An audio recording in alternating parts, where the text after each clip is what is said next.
సైతము పోగొట్టుకోవడానికి సిద్ధపడితే వాడికి ఎంత లాభం. యేసు ప్రభు వారు చెప్పిన మాటలు. ఒక్క మాటతో నేను ముగిస్తాను.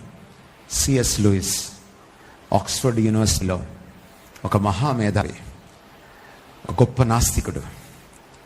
ఆయన ప్రసంగాలకి, ఆయన ఆర్గ్యుమెంట్స్కి, ఆయన లాజిక్కి ఆస్తికులు, దేవుడు ఉన్నాడని నమ్మేవాళ్ళు, ఆక్స్ఫర్డ్ యూనివర్సిటీలో ఉన్నవాళ్లే ఆ రోజుల్లో జవాబులు చెప్పగలిగేవాళ్ళు కాదు.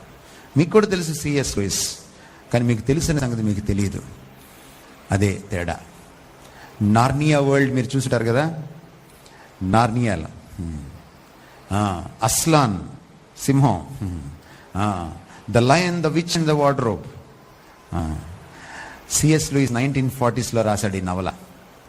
ఈ సినిమా రిలీజ్ అయిన తర్వాత హ్యారీ పాటర్ కలెక్షన్స్ బాక్స్ ఆఫీస్లో అమెరికాలో పడిపోయినాయి. సిఎస్ లూయిస్ అంత మేధావి. కానీ సిఎస్ లూయిస్ ఒక రోజున దేవుడిని తెలుసుకున్నాడు. ఈ నాస్తికుడు క్రైస్తవుడు అయ్యాడు. సిఎస్ లూయిస్ ఈ మాట చెప్తాడు, if you aim at heaven, if you aim at God, you get both God and the world.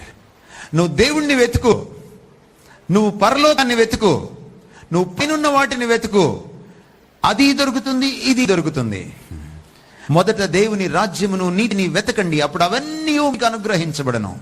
You want the pleasures of the world, you want the beauty of the world, you want the happiness of the world, ఆయన వెతుకు.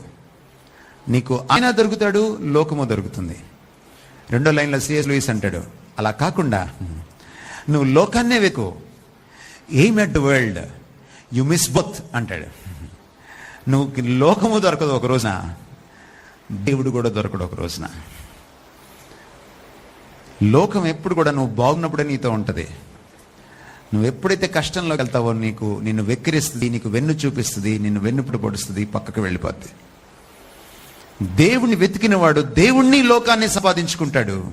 కానీ లోకాన్ని మాత్రమే వెతికినవాడు దేవుణ్ణి లోకాన్ని రెండింటినీ కోల్పోతాడు, జీవితాన్ని కోల్పోతాడు. తలలు వంచండి, ప్రార్థన చేసుకుందాం.